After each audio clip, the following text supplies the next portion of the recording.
जय श्री राम मित्रों, हमारे चैनल ज्ञान का भंडार में हार्दिक स्वागत है।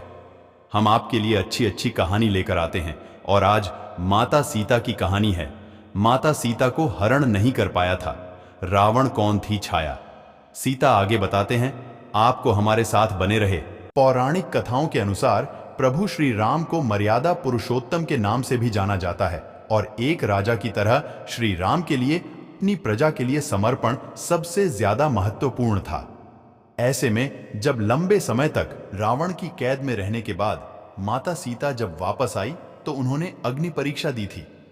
हालांकि जब लक्ष्मण को इस बात का पता चला तो लक्ष्मण राम से खफा हो गए और यहाँ की उन्होंने अपने भाई को माता सीता को अग्नि परीक्षा से गुजरने के लिए विद्रोह करने तक धमकी दे डाली थी।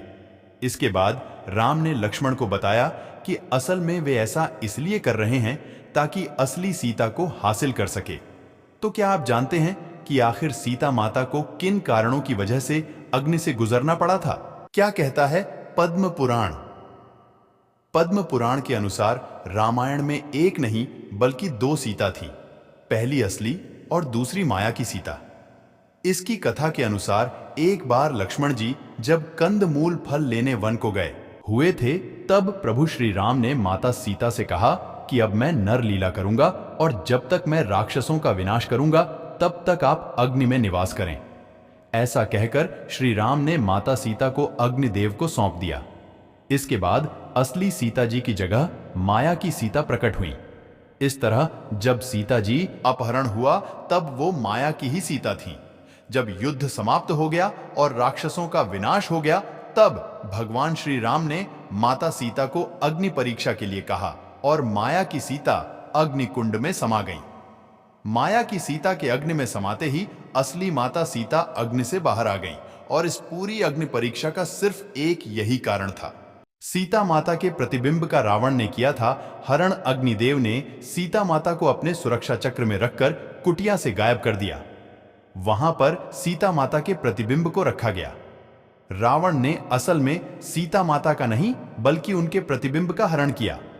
इसका संकेत इस बात से मिलता है कि जब रावण ने बलपूर्वक सीता को पकड़कर रथ में बिठाया तो सीता के पतिव्रत धर्म के मुताबिक रावण को जलकर भस्म हो जाना चाहिए था, लेकिन ऐसा नहीं हुआ क्योंकि रावण द्वारा हरी गई सीता असल सीता नहीं बल्कि उसका प्रतिबिंब थी। माता सीता का चमत्कार देखकर महाराज दशरथ भी हो गए हैरान। रामायण में माता सीता का चरित्र चित्रण धैर्यवान, संस्कारवान, पतिव्रता स्त्री के रूप में किया गया है, लेकिन वास्तव में माता सीता जगत जननी का स्वरूप थी।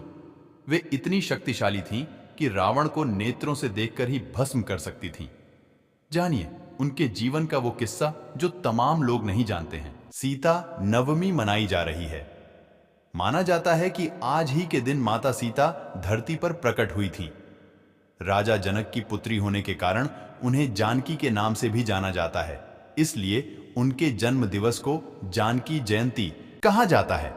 माना जाता है कि आज के दिन अगर माता सीता की विधि विधान से पूजा की जाए तो व्यक्ति के जीवन के तमाम दुख और कष्ट दूर हो जाते हैं। माता सीता की कृपा से घर के भंडार हमेशा भरे रहते हैं और किसी चीज की कमी नहीं होती। महिलाएं यदि इस दिन व्रत रखें तो उनके पति की आयु लंबी होती है और उन्हें सौभाग्य की प्राप्ति होती है।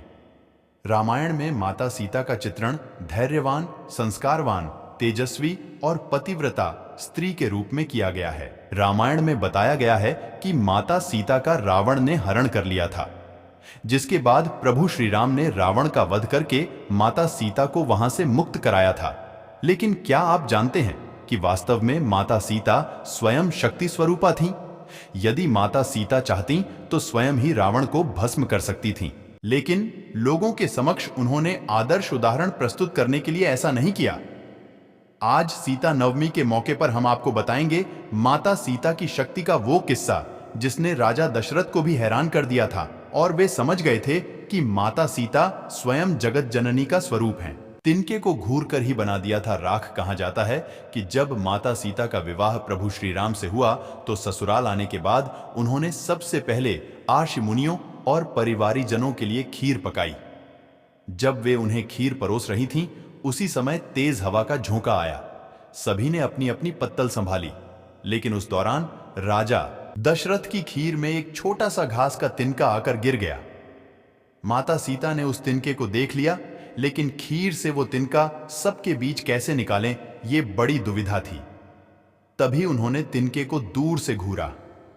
माता सीता की दृष्टि से ही वो तिनका राख बन गया।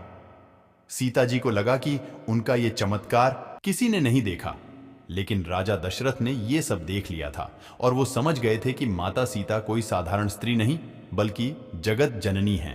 माता सीता को बुलाकर लिया वचन खीर खाने के बाद राजा दशरथ अपने कक्ष में चले गए और सीता जी को कक्ष में बुलवाया। वहां उन्होंने माता सीता से कहा कि आपका चमत्कार मैं देख चुका हूं और समझ गया हूं कि आप कौन हैं। इसलिए आज आप मुझे वचन दीजिए कि जिस दृष्टि से आपने उस तिनके को देखा, उससे कभी किसी और को नहीं देखेंगी। इसके बाद माता सीता ने दशरथ को यह वचन दिया। रावण के समक्ष आते ही वो तिनके को देखने लगती थीं। जब रावण ने उनका हरण किया था तो वो स्वयं ही उसे भस्म कर सकती थीं, लेकिन वो राजा दशरथ को दिए वचन से बंधी हुई थीं। इसलिए जब रावण उनके नजदीक आने का प्रयास करता था या उन्हें धमकाता था तो वो उसे कुछ नहीं करती, बस हाथ में तिनका उठाकर घूरने लगती थीं और उसके प्रति अपने क्रोध को नियंत्रित करती थीं।